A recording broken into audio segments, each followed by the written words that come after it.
नमस्कार, मैं हूं आपके साथ गौरव राजेंद्र। बुलेटिन की शुरुआत करते हैं। मुख्यमंत्री योगी आदित्यनाथ बिहार के अररिया पहुंचे, जहां पर उन्होंने जनसभा को संबोधित करते हुए कहा कि मतदाताओं का उत्साह बताता है कि 14 नवंबर को जब ईवीएम खुलेगी तो बिहार की जनता जनार्दन फिर से निर्णय लेने वाली है कि फिर एक बार एनडीए की सरकार होगी। साथ ही उन्होंने क्या कुछ कहा, आइए आपको सुनाते हैं।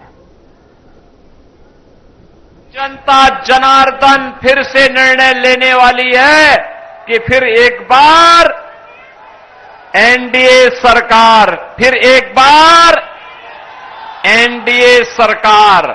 और एनडीए सरकार के लिए भारतीय जनता पार्टी और एनडीए के प्रत्याशी विजय कुमार मंडल का विजयी होना उतना ही आवश्यक है। और इसी के लिए मैं अपील करने के लिए भगवान राम की पावन धरा, अयोध्या की पावन धरा, लखनऊ से प्रातः काल ही चल करके मैं आपके पास यहां पे आ रहा हूं।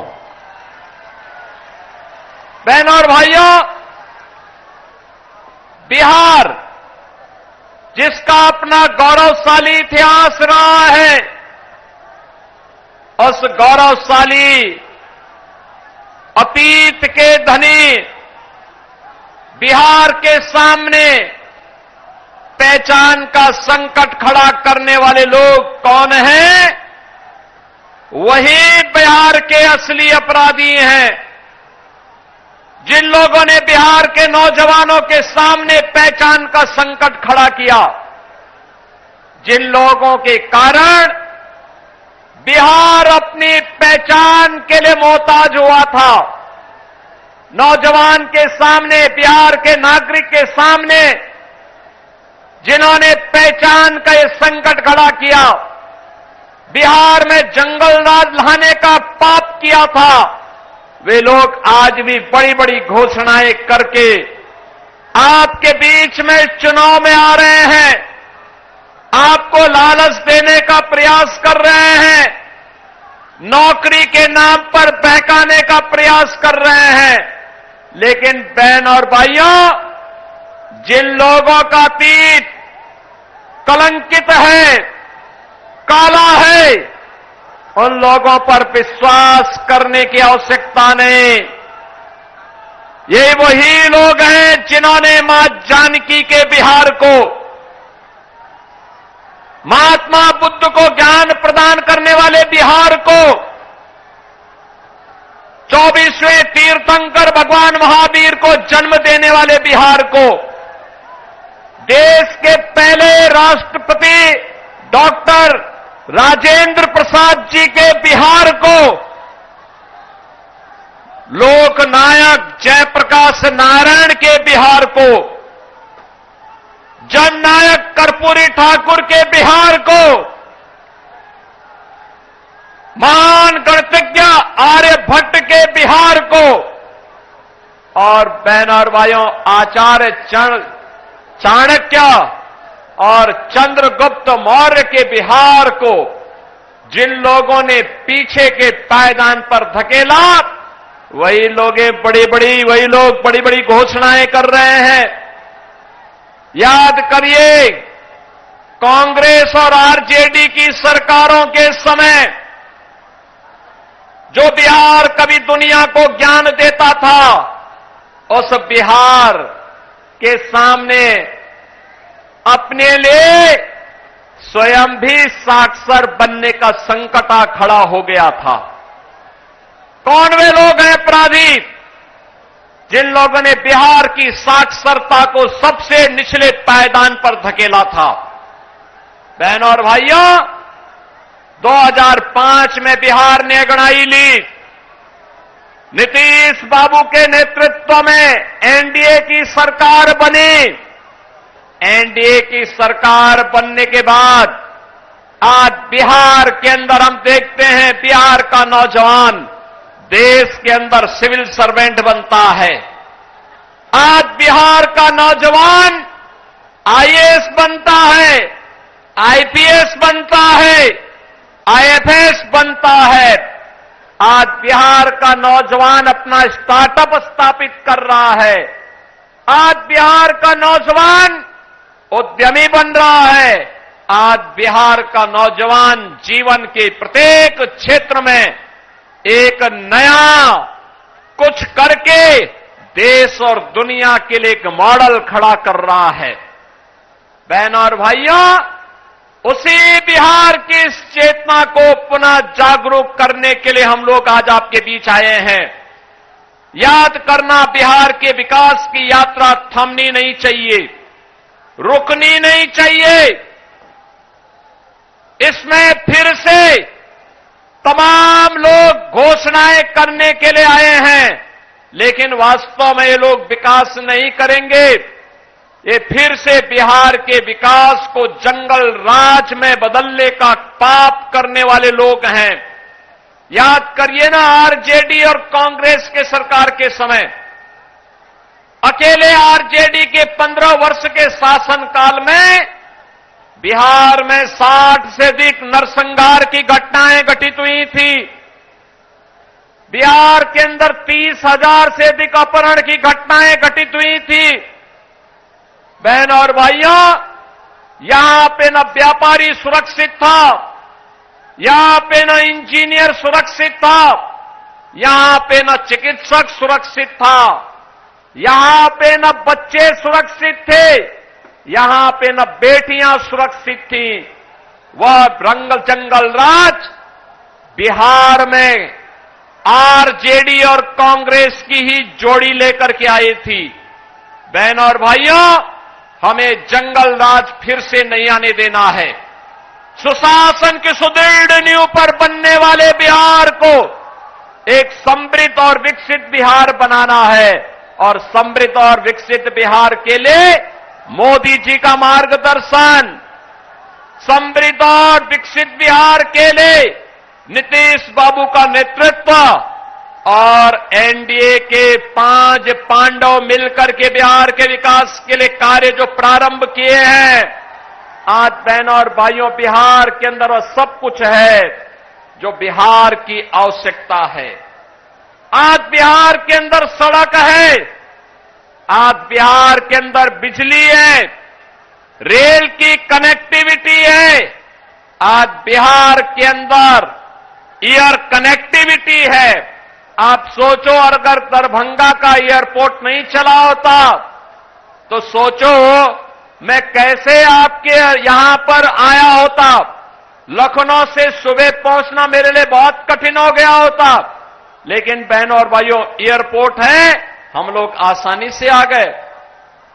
और यही कहने के लिए मैं आया हूं, आज बिहार के अंदर एनआईटी है, आईआईटी है, आईएम है, एम्स है, इंजीनियरिंग कॉलेजेस की श्रृंखला है, मेडिकल कॉलेजेस हैं। आज बिहार के अंदर वह सब कुछ है जो बिहार की आवश्यकता है और समृद्ध और विकसित बिहार की आधारशिला बन सकती है। बहनों और भाइयों, मोदी जी का नेतृत्व है तो विरासत भी है, विकास भी है और गरीब कल्याण भी है। याद करिए, ये कांग्रेस के लोग, ये आरजेडी के लोग रामद्रोही हैं। ये लोग करते थे, ये कहते थे, कांग्रेस के लोग कहते थे राम तो है ही नहीं। अरे राम नहीं हुए तो मां जानकी। लेकिन ये लोग झुठलाते थे। कांग्रेस के लोग बोलते थे कि राम मंदिर कभी नहीं बन पाएगा। आरजेडी के लोगों ने राम मंदिर के रथ यात्रा को रोका था। इनका सहयोगी उत्तर प्रदेश में समाजवादी पार्टी राम भक्तों पर गोली चलाती है। बहनों और भाइयों, जब एक कांग्रेस, आरजेडी और सपा के लोग बोलते थे कि राम मंदिर नहीं बनने देंगे, हम तब भी बोलते थे राम लला हम आएंगे मंदिर वहीं, राम लला हम आएंगे मंदिर वहीं। और ये लोग गोली और लाठी चलाते थे, हम तब भी बोलते थे लाठी गोली खाएंगे मंदिर वहीं। और राम मंदिर बन गया ना अयोध्या में। कोई संदेह है क्या? अब तो मंदिर बन गया है ना, भव्य राम मंदिर, दुनिया का सुंदरतम मंदिर, दुनिया का सबसे बड़ा मंदिर प्रभु श्री राम का अयोध्या धाम में बन करके तैयार हो गया है। रामलला विराजमान हो गए हैं। रामलला के साथ अब भगवान राम के साथ माता जानकी भी है, बजरंगबली भी हैं, लक्ष्मण जी भी हैं, और अयोध्या के इंटरनेशनल एयरपोर्ट का नामकरण महर्षि वाल्मीकि के नाम पर हो गया है। बहन और भाइयों, वहां पर रेन बसेरा का नामकरण निषाद राज के नाम पर, और जहां श्रद्धालु और भक्तों को प्रसाद बनता है उसका नामकरण सबरी माता के नाम पर। और यही नहीं, अगर अयोध्या में रामलला का भव्य मंदिर बना है तो एनडीए की डबल इंजन की सरकार सीतामढ़ी में भी मां जानकी का भव्य मंदिर का निर्माण कर रही है। यहां रुक रहे हैं एक छोटे से ब्रेक के लिए। ब्रेक के उस पार खबरों का सिलसिला लगातार जारी है।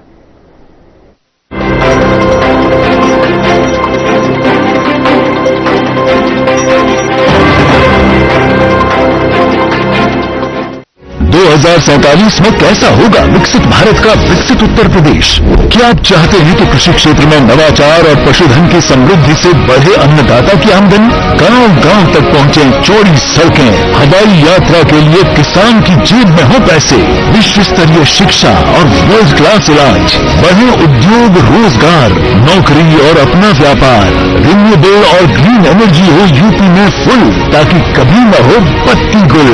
डीप टेक, एआई और इलेक्ट्रॉनिक संसाधनों का बिछे जाल, सांस्कृतिक धरोहर का पुनर्जागरण और गौरव काल। क्या आप चाहते हैं ऐसा उत्तर प्रदेश? अगर हाँ तो उठाइए मोबाइल, क्यूआर कोड को स्कैन करें और पोर्टल samarthuttarpradesh.up.gov.in पर लिखकर या बोलकर दर्ज कराएं सुझाव।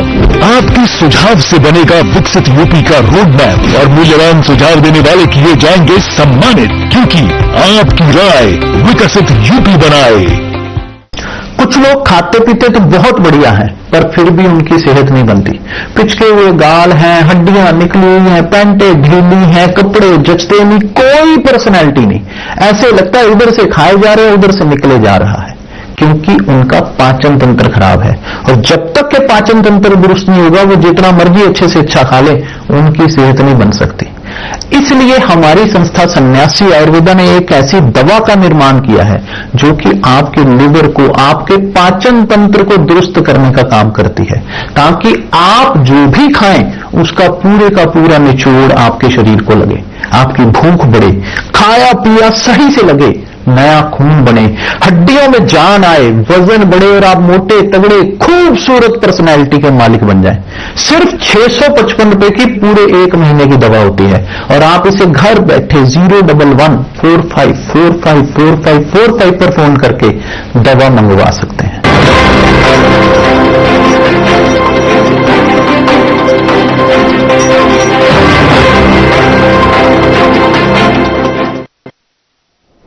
ब्रेक में स्वागत है आपका। और अब आपको सीधे लिए चलते हैं बिहार के बिस्फी विधानसभा, जहां पर सीएम योगी आदित्यनाथ चुनावी सभा को संबोधित कर रहे हैं। क्या कुछ कह रहे हैं आपको सुनवाते हैं। 500 झांझे 20 सूत्रीय अध्यक्ष श्री ललन मंडल जी, विधानसभा के प्रभारी श्री सुबोध चौधरी जी, पूर्व प्रमुख बिस्फी श्रीमती सीमा मंडल जी, जिलाध्यक्ष हम पार्टी श्रीमती बिमला देवी जी और लोकप्रिय विधायक और एनडीए के प्रत्याशी श्री हरिभूषण ठाकुर बचौल जी, भारी संख्या में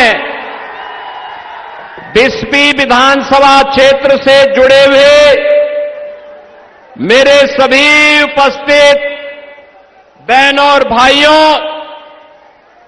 माता जानकी की इस पावन धरा को कोटि कोटि नमन करते हुए आप सभी का मैं हृदय से अभिनंदन करता हूं, स्वागत करता हूं। बहन और भाइयों, मधुबनी के पावन धरा महाकवि कालिदास की पावन धरा है। इस धरा ने विद्यापति और वाचस्पति जैसे विद्वान साहित्यकारों को जन्म दिया है। मधुबनी की पेंटिंग तो अयोध्या में जब भगवान राम का मंदिर बन रहा था, वहां के इंटरनेशनल एयरपोर्ट पर अगर कोई पेंटिंग लगी है तो मधुबनी की पेंटिंग है, मधुबनी की। और प्रधानमंत्री जी भी जब दुनिया के अंदर किसी देश में जाते, उधर बिहार के नरपतगंज विधानसभा में जनसभा का आयोजन किया गया, जिसमें मुख्यमंत्री योगी आदित्यनाथ ने कहा कि आत्मविश्वास से भरा यह नया बिहार है, जहां विकास की गति और सुशासन की गारंटी का साथ चलती है। अतीत के आबारी प्रचार का ये अंतिम दिन है। कई जगहों पर मुझे जाना है, लेकिन आपके लोकप्रिय सांसद का स्नेह मुझे यहां खींच करके ले आया है।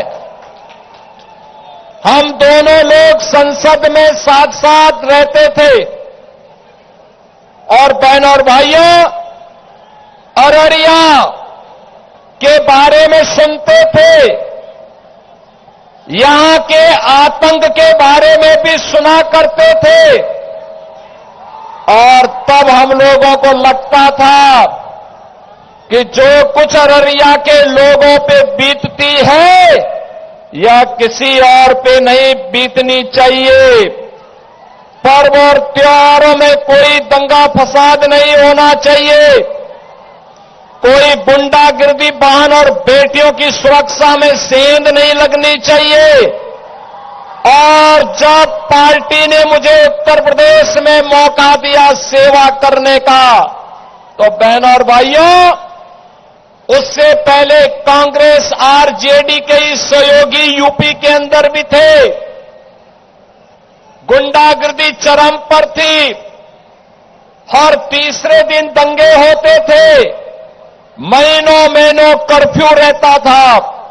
लेकिन बहनों और भाइयों, पिछले 8.5 वर्ष से उत्तर प्रदेश में डबल इंजन की भाजपा की सरकार है, लेकिन न कर्फ्यू है न दंगा है।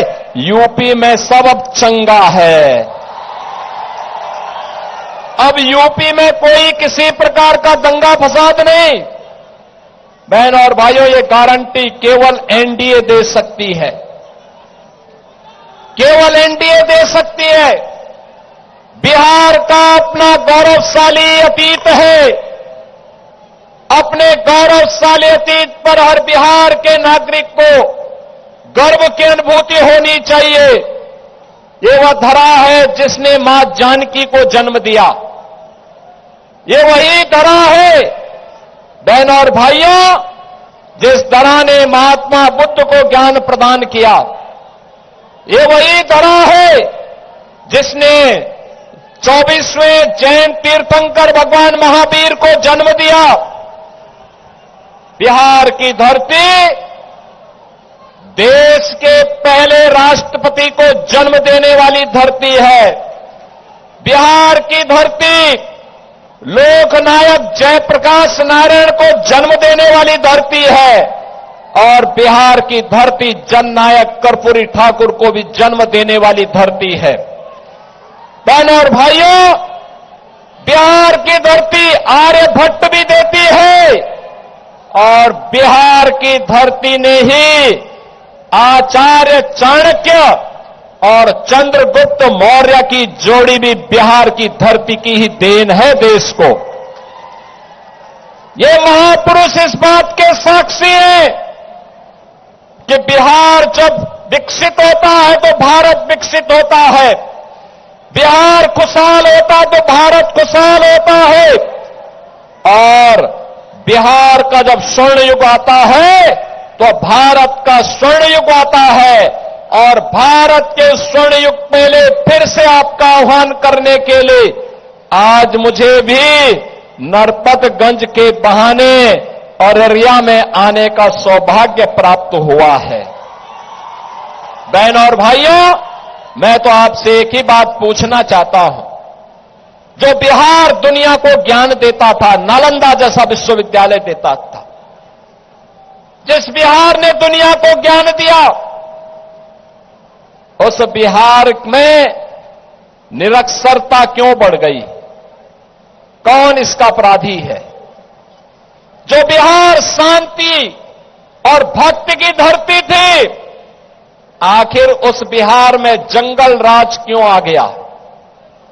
इसके लिए कोई अपराधी है तो कांग्रेस और आरजेडी बराबर की अपराधी है, बराबर की अपराधी है।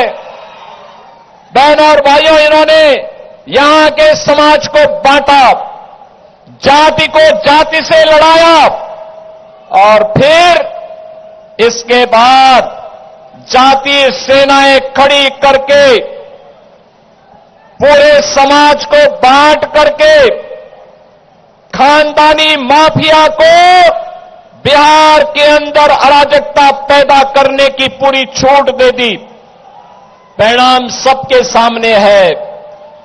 बिहार अपनी पहचान के लिए मोहताज हो गया। नौजवान की रोजगार चली गई। अन्नदाता किसान भूखमरी के कगार पर पहुंच गया।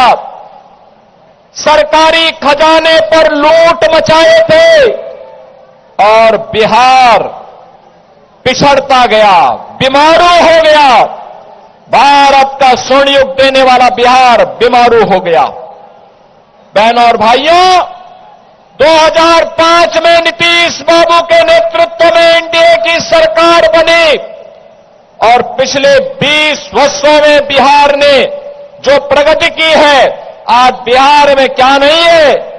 रोड की कनेक्टिविटी है, रेलवे की कनेक्टिविटी है, बिजली की व्यवस्था है, घर घर में शुद्ध पेयजल की व्यवस्था है।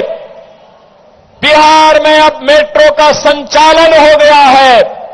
बिहार में अब एनआईटी है, आईआईटी है, एम्स है, आईएम है, मेडिकल कॉलेज और इंजीनियरिंग कॉलेजेस की एक लंबी श्रृंखला बिहार के अंदर है, जो समृद्ध बिहार बनाने के लिए सुशासन की सुदृढ़ नींव पर एक मजबूत आधार खड़ी हो चुकी है।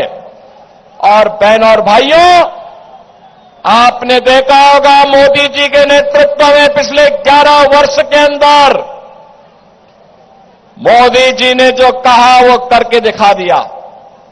याद करिए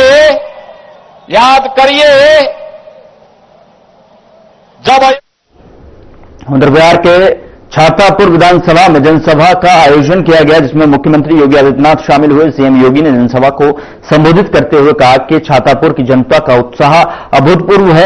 यह सिर्फ समर्थन नहीं, बिहार के उज्जवल भविष्य का संकल्प भी है। और भाइयों, मैं आज प्रातः ही प्रभु श्री राम की पावन धरा अयोध्या की पावन धरती से सीधे बिहार के अंदर आया हूं। बिहार विधानसभा चुनाव आज प्रचार का अंतिम दिन है, तो स्वाभाविक रूप से कई जगह जाना होगा। इससे पहले 2 जनसभाओं को संबोधित करके हुए तीसरी में मैं आया हूं और अभी मुझे और जगह जाना है। इसलिए मैं आपके बीच में आया हूं। सुपौल के इस उत्साह को देख करके, यहां पर आपके उत्साह और आपके भारी जनसमूह को देख करके मैं विश्वास के साथ कह सकता हूं कि 14 नवंबर को जब बिहार विधानसभा के ईवीएम खुलेंगे तो फिर एक बार एनडीए सरकार की शंखनाद छातापुर के साथ साथ पूरे बिहार के अंदर होने जा रही है। बहनों और भाइयों, बिहार जिसका अपना गौरवशाली इतिहास हो, आप याद करिए, महात्मा बुद्ध को ज्ञान प्रदान करने वाली धरा बिहार है। बिहार भारत का स्वर्ण युग लाने वाली धरा है। 24वें तीर्थंकर भगवान महावीर का जन्म इसी बिहार में हुआ था। देश के पहले राष्ट्रपति डॉक्टर राजेंद्र प्रसाद जी,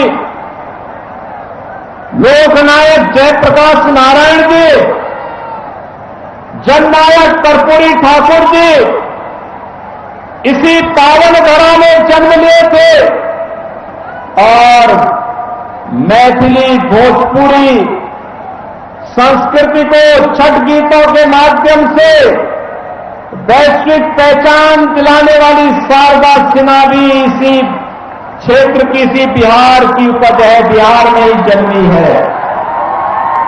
बहनों और भाइयों, ये बिहार, जिस बिहार में आर्यभट्ट जैसा खगोल शास्त्री दिया हो, जिस बिहार में भारत के स्वर्ण युग को लाने वाले चाणक्य और चंद्रगुप्त मौर्य की जोड़ी दी हो, वह बिहार किन कारणों से बीमारू हो गया था? कौन वे कारक थे कि बिहार को लोग जंगल राज के रूप में जानने लगे थे? बहनों और भाइयों, अगर इस पाप का दोषी कोई है तो वह केवल और केवल कांग्रेस और आरजेडी इस पाप के भागीदार हैं। याद करिए, जिस बिहार ने नालंदा विश्वविद्यालय देकर के दुनिया को ज्ञानवान बनाया होगा, उस बिहार में इन दोनों के शासनकाल में बिहार में साक्षरता में सबसे नीचे पायदान पर बिहार चला गया था।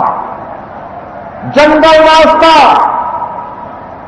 परिवारवादी व्यवस्था ने बिहार के अंदर जाति जाति को आपस में लड़ा करके अराजकता, गुंडागिर्दी का जो तांडव किया, उसने बिहार के नौजवानों के सामने पहचान का संकट खड़ा कर दिया।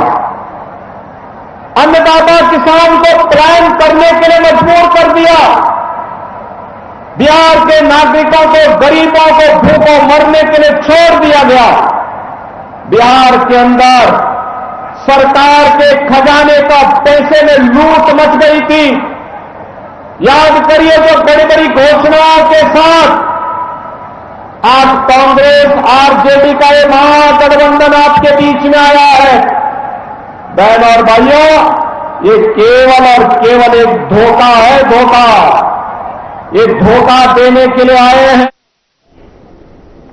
फिलहाल बुलेटिन में इतना ही। नमस्कार।